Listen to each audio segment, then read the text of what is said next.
Welcome back to the Barrel Zone. Final day of March. We are gearing up towards the baseball season. This is the final day. I'm talking NBA only on the stream. So yeah, good times. Good times are coming. We have 10 NBA games to break down today. We will go through them as always. Not the greatest card in the world, but overall, I think there are a few nice little spots here.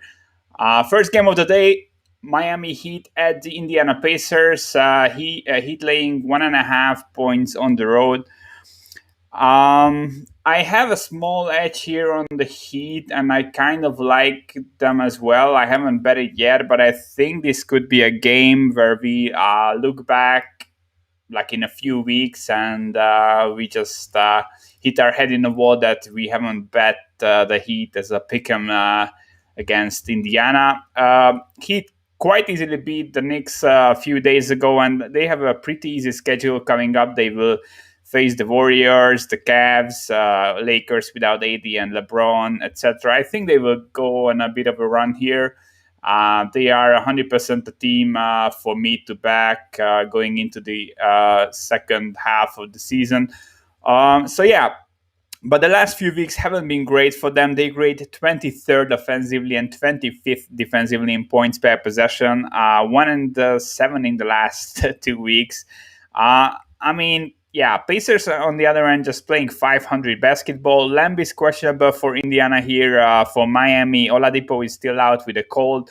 I think he will be available for the Warriors game on Friday. And yeah, Nunn is questionable. He was sitting out the last game. They didn't really need him against the Knicks. I think if they should play it safe, sit him here also.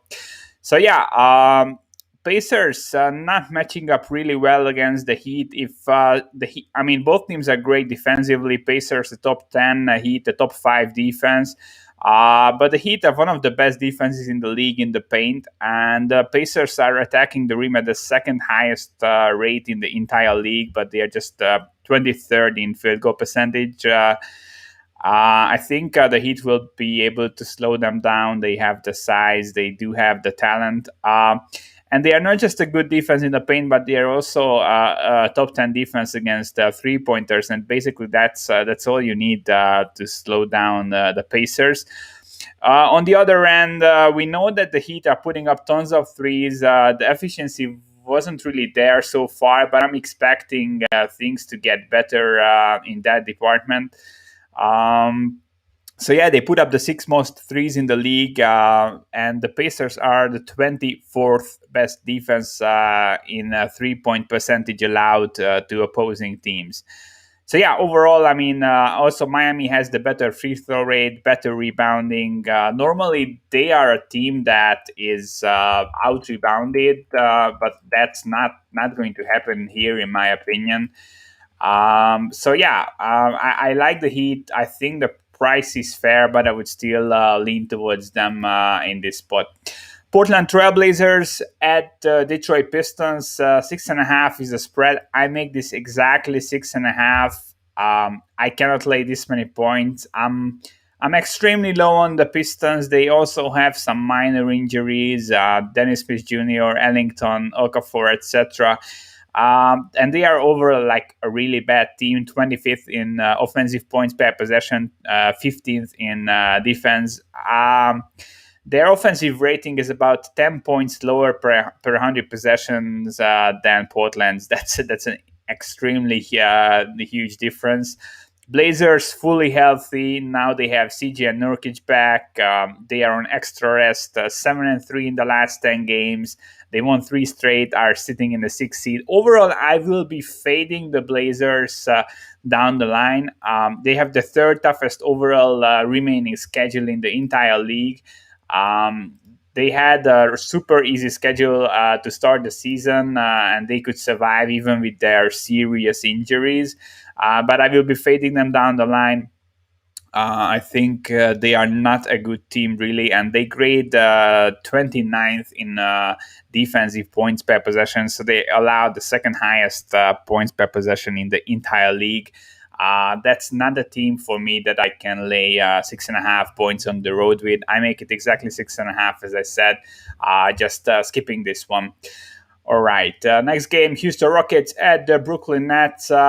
Bookies are begging us to bet the Houston Rockets here.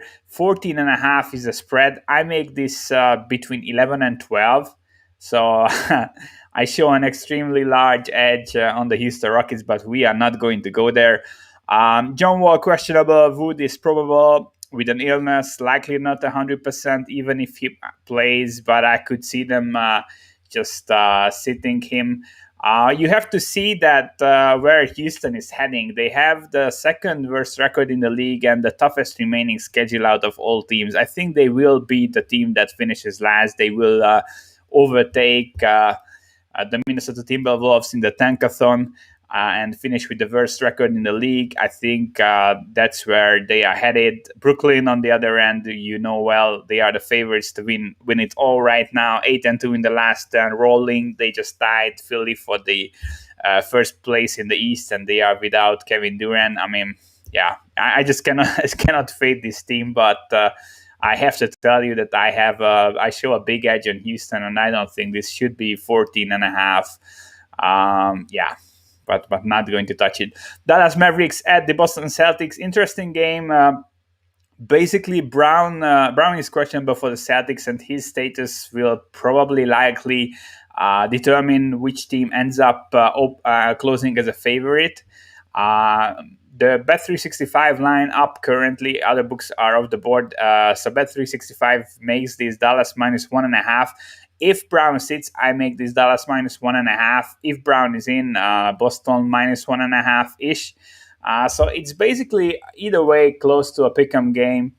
I think I could make really a case for either squads here. Overall, I really like that the Celtics will have a huge rebounding edge here. They are 6th in offensive rebounding. The Mavericks are just 14th in defensive rebounding. And Dallas is the 6th worst team in offensive rebounding, while Boston is slightly below league average, but not terrible. So, yeah, I like the Celtics in matchups where they can control the boards. They have repeatedly shown us that they can win those matchups, but it's not a lot out there. The defensive rebounding is still not great, and they have been playing some decent rebounding teams lately, where they were held back in that department. Also, they are a borderline top 10 3-point defense, and while the Mavs are putting up the 5th most 3-point attempts, they are just 19th in field goal percentage from downtown. Mavs have some skewed stats lately. They had a couple of big blowout W's against OKC and Minnesota, stuff like that. I mean, they are enjoying the easy part of their schedule. You know this well. I've spoken about this tons of times, that they had the toughest schedule in the entire league in the first half. Now they have a really easy second half schedule. I still don't see the ceiling. I'm not a believer at all in the Mavs. I think at this point, the Celtics are the better team. I grade them like half a point better, a bit less than half a point better. But I mean, yeah, overall, I have to lean towards the Celtics here. I would just follow the status of Brown, and if he is announced out and you can get a stale number, then I would probably let a small play on the Celtics is the way to go if Brown is in my opinion. Overall, I just trust them more. I think they have the better both the better floor and the better ceiling, to be honest. And I'm not huge on Dallas here. Utah Jazz at the Memphis Grizzlies. This should be a blowout. I think this is 7.5, and 7.5 is the market line. We've seen this game on the 27th, exact same matchup. Utah won by 16, and they shot 50% from 3-point range, which I would normally consider as an anomaly. But if you look at season-long stats, I don't think it is, to be honest. Jazz are putting up the most threes in the league. They have the second highest field goal percentage, and the Memphis Grizzlies are the ninth worst in field goal percentage allowed from three.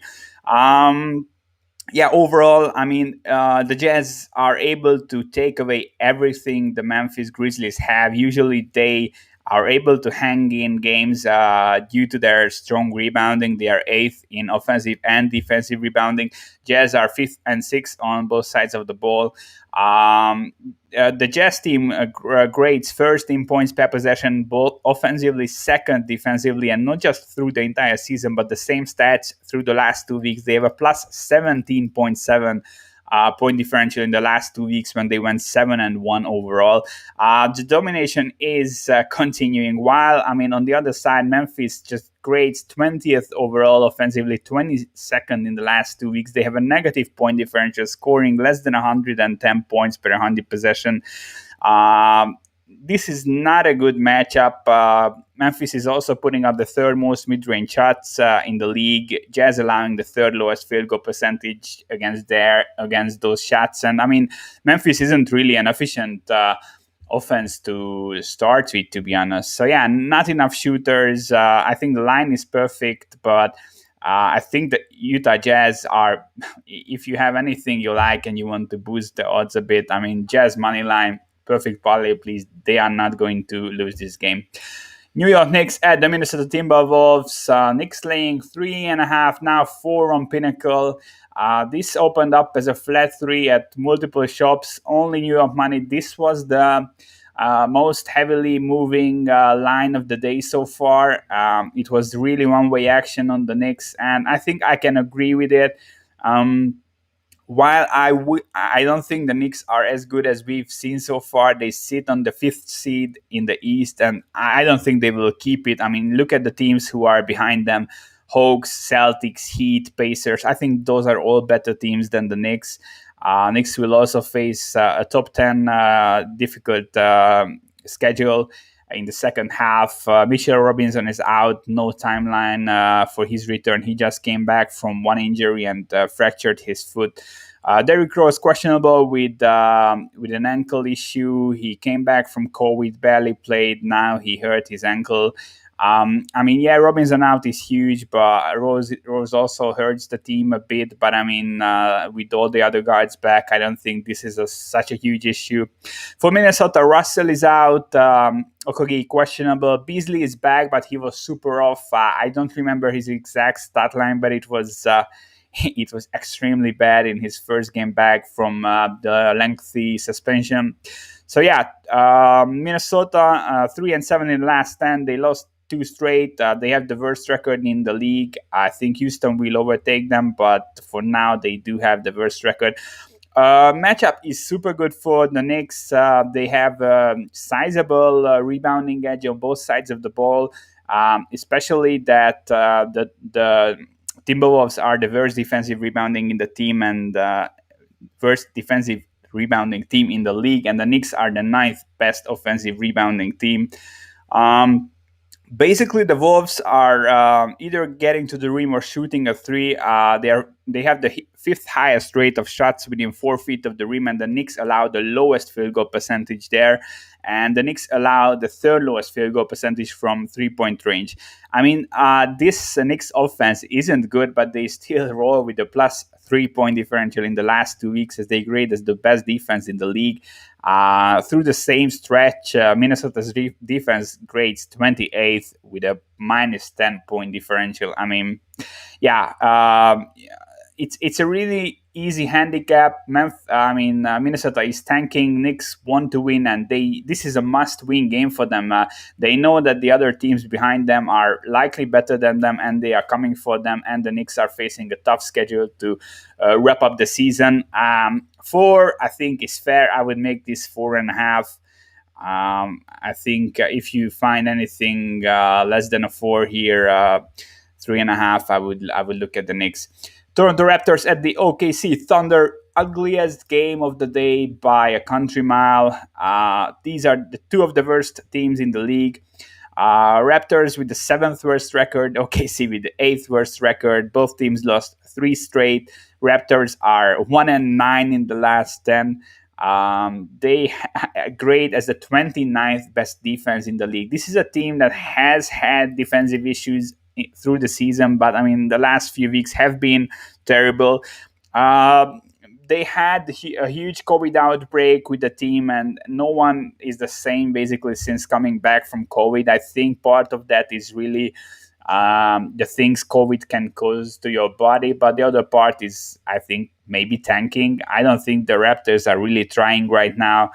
Um, I'm certainly not laying 7.5 points on the road with such a bad team. On the other end, OKC unbackable.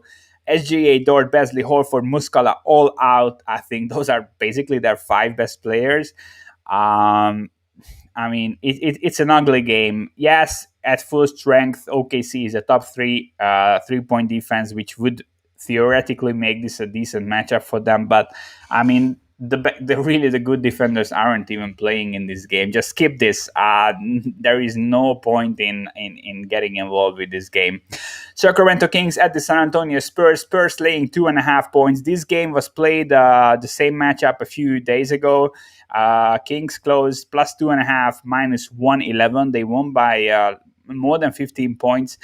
They were shooting 51% from 3 point range. I think I can see why the money is coming in on the Spurs. I mean, people are fading this outlier. Obviously, the Kings won't shoot 51% from 3 point range, or will they? I would definitely look at the Kings or nothing here.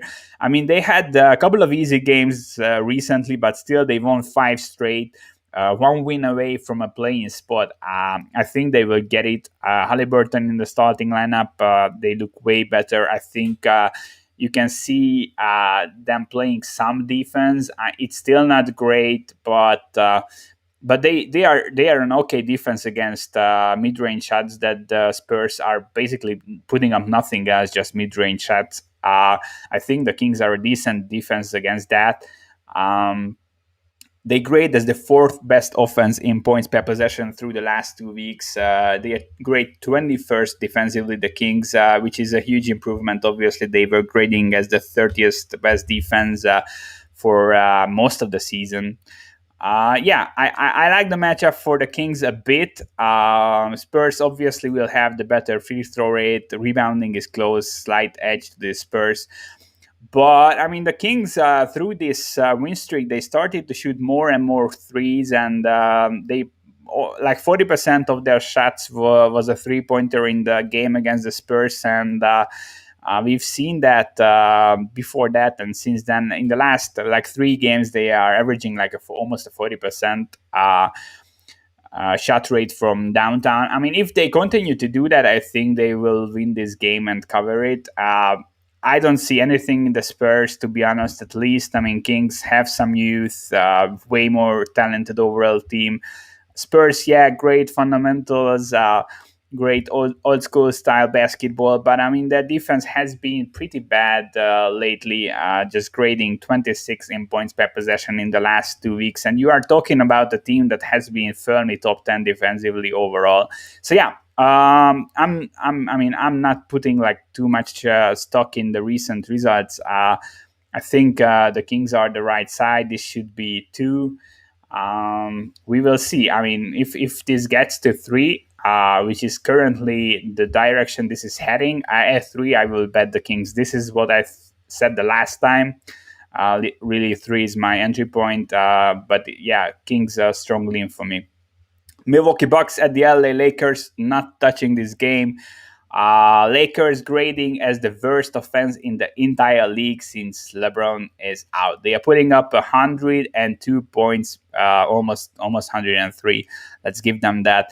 Per 100 possessions. That's less than OKC or Cleveland. I'm not touching the Lakers for a while now, and I will continue to do so.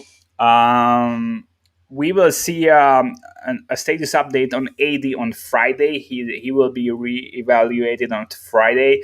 I think that's something you have to really follow, and I think then after that we will see can we expect him back? LeBron will be out 4 to 6 weeks, so he will miss the entire month of April, likely some of May. I mean, if AD isn't coming back within 2 weeks or 3 weeks, they might be in deep trouble. Yeah, I'm kind of reallocating my Lakers position towards like Clippers, Brooklyn, etc. And of course the Heat. I really like the Heat. I think they are still like a great buy low for the East. I'm not touching the Lakers. I think this is probably one of the worst teams really without LeBron and AD. And this is the problem if you are running a stars and scrubs lineup. And your stars get injured. I mean, it's just way too top heavy. Bulls at the Suns. Phoenix laying 6.5 points. My line is 5.5 if everyone is in, but Zach LaVine is questionable. With him out, I would make this closer to 8.5.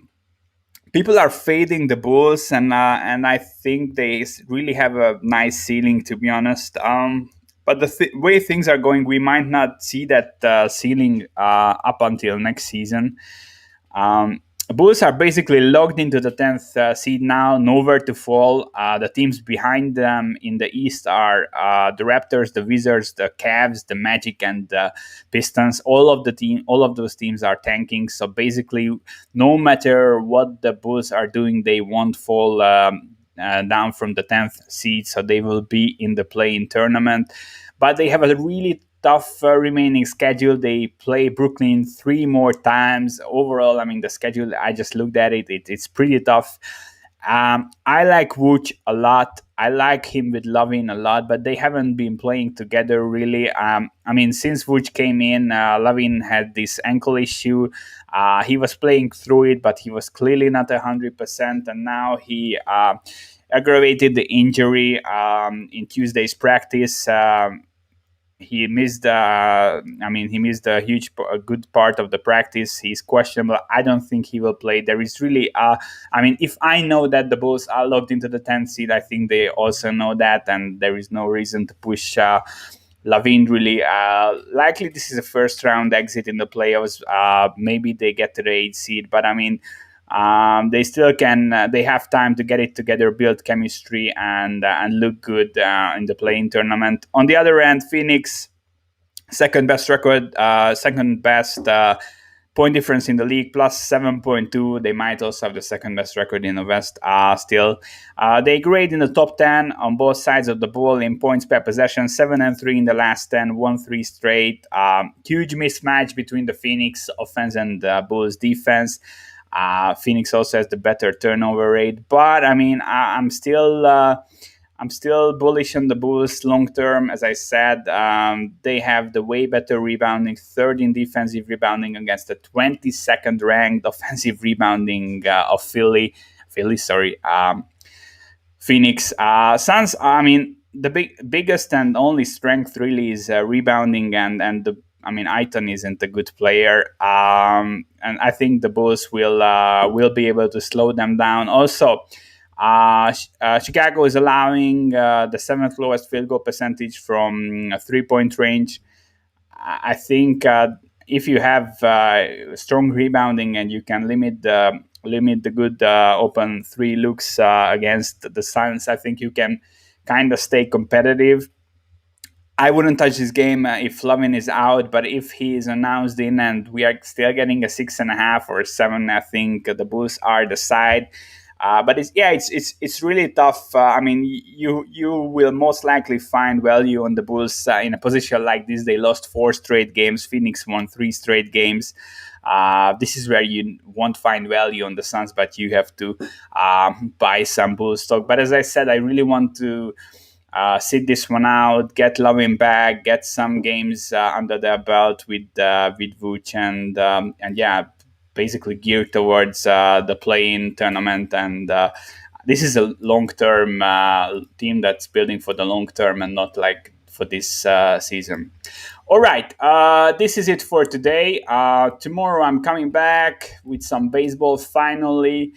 We will speed the NBA capping a bit up, and we'll talk about some baseball games.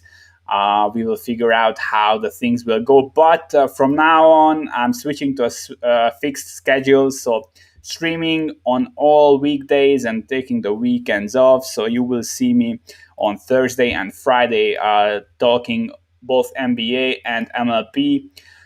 And yeah, that's about it. So yeah, I will be quickly summing up my looks here. I like the Heat, but I think the line is right, but still would lean towards them. I show a big edge on the Houston Rockets at plus 14 and a half, but won't touch that. New York Knicks, 3.5 would be a bet for me. 4 is a borderline bet, but still a strong lean. Kings, definitely a lean at 2.5. If this gets to 3, that's 100% a bet for me. And follow the injury status of Brown for the Celtics. If he's in, I lean towards the Celtics. If Lavin is in and you still get better than 6.5 with the Bulls, I think that's value. So that's it for tomorrow. Same time tomorrow. That's it for today. I will see you guys at the same time tomorrow, and we will talk some baseball finally. Thanks for tuning in, and good luck with your wages.